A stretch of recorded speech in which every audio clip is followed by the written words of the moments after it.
All right, check this out, guys. I'm gonna show you how we get down at Astro Auto Repairs. All right, check it out. Here's a 2019 Nissan Sentra, 2019, and the CVT transmission is no good.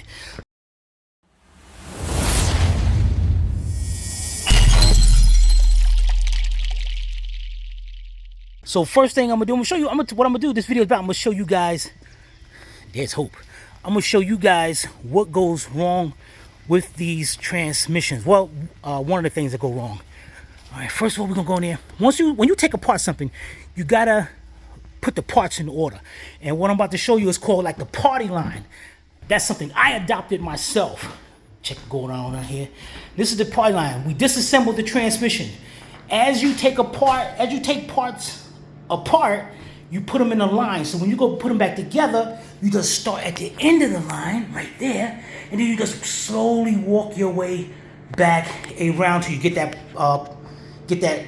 piece or car back together. A lot of shops don't do this. A lot of shops just throw them parts in the corner or on a tool cart or something, and guaranteed you're missing a bolt or something important. All right, so we got this transmission apart. This is not everything. There's the back cover, the mount. There's the steels in the place. There's a sun gear, all that. There's the pump right there.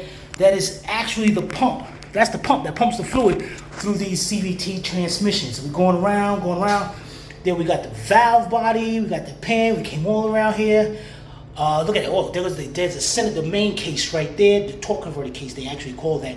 And we go all the way around until we get to the beginning where I first took out the converter. So when I put this transmission back together, that's all I have to do is start over here. Now there's another main piece to this part to this transmission, and I'm gonna show you this right here. Let's go out here. Let's go back out here.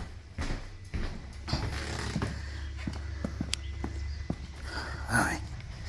So we had our truck, and this truck used to be. Look at that, man. That truck looks so cool. This truck used to be a rider truck, so it had the ramp in the back.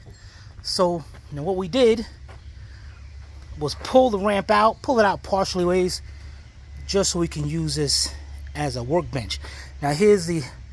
You want to be in the video, Savvy? No. All right. Here's the main part of the case. We already got this broken down, and what's very important on these transmissions is right here. There's a filter on the outside. Look at that filter is messed up. You don't change these filters. It can cause a lot of damage in these transmissions. Now these transmissions suck altogether. I don't care. This is actually up to number 7. This is CVT number 7. So all the other ones is garbage. And what these have inside is what's called a push belt. It's a belt that's made out of metal. Now if you pay attention to this belt, it's grinding right around there, like it's wearing out.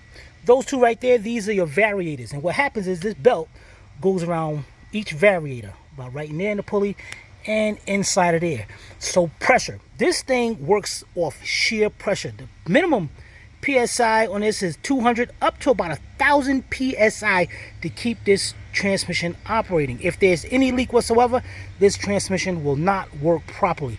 So we're doing this for a customer, and already I know we're gonna need a push belt, and we can probably save this variator. It's kind of worn right here, but I got a little hose sticking out right here. Now what happens is the pressure goes through this side of the hose, and once the pressure goes in, it opens up this part of the variator right here, and it will actually squeeze those two together. It's kind of, you saw that right there. It moves just like that. There's a few seals inside of here.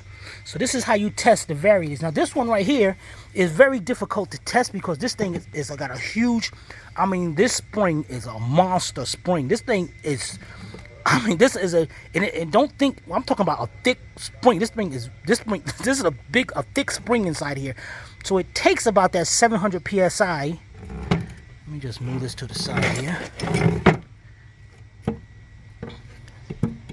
It takes about that much to open this, to get this thing to open up. When that pressure goes through there, it pulls this sheath right here, pulls it back, it opens up, and that spring is really, that's a lot. So that one sucks. That one you can't test with air. You just gotta take it apart and rebuild it. Now I stuck a little hose right here, and what I'm gonna do is blow air. Take the air hose, blow air through here. You're gonna see this pulley, because the air is gonna go through, fill up this chamber, and that's mimicking fluid. This sheath right here is gonna go pull back. We're looking for any kind of air or leak coming around here. All right, so Siri's gonna record it. So I'm taking, and I'm gonna make. Now remember, this thing over a lot of PSI. I'm using an airline. Right now I'm using about 100 PSI. This is a fraction of what it's supposed to be right here. Now watch that pulley as I hit air. Watch what happens. See that? It opens up. Can't really put it back. And actually, look right there, guys. You can see bubbles in there right now, coming out. So we know it's leaking. So let's take the air out of there, bring it back. Okay, now we're gonna hold the air right there, and we're gonna listen for any leaks.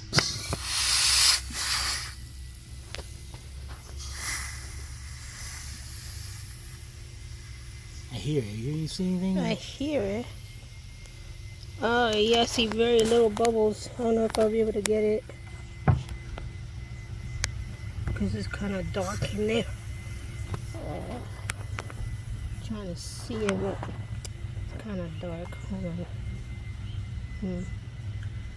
It's okay if they can't see it. Oh, I just saw one. Okay, I saw one. I don't know if they caught it. You know what I can do? Tell you what. We can set this up. Maybe if I was on the other side. No, we can set it up like this. Put a hammer in here.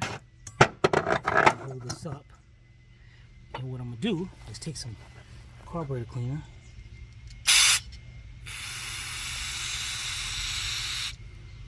I don't know if that's going to work.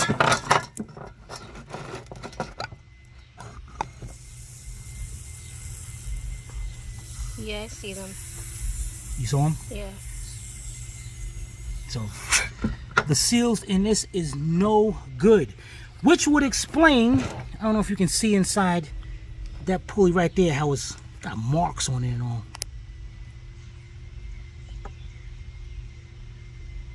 Yeah. So what's happening here, this is where those marks are coming from. This, so much pressure is coming through here and it's trying to hold it, but that sheath is just going, it's vibrating up and down, constantly messing up, constantly hitting up against the push belt, and that's why the push belt is worn out. This sucks. These transmissions sucks because they even expect you to change these push belts every 150,000 miles, which means at 150,000 miles, they expect you to take it to a shop, take your transmission out, rip it apart like we just did, just to change this belt. These transmissions suck. But when you get these, when you go to have these transmission service, a lot of people don't know about this filter in the back. And here's the rear case right here. So if you're looking at the rear, and that filter, look at that filter. That filter, dirty as anything. There's no, I mean, that's where it all starts at. So the filter is up on there. Let me take that off. And it goes, whoops, here's the bolt right here. Let me take this out real quick. It goes like that. So what you do is take the bolt out, twist it, because there's the cover back here is going to be right over this. So you got to twist it and then pop it out. Just that simple. But a lot of these shops don't know that, and I don't know why people take it to these speed lube shops. They know nothing about this. They just drop in your pan, changing fluid, and pumping in some more fluid in it. Half the time it's the wrong fluid. So you want to make sure you take it to somebody who's qualified, like us, to work on a CVT transmission. All right, y'all definitely pay attention to our content, because we're going to be showing a lot of tips and tricks to save you money. Take care.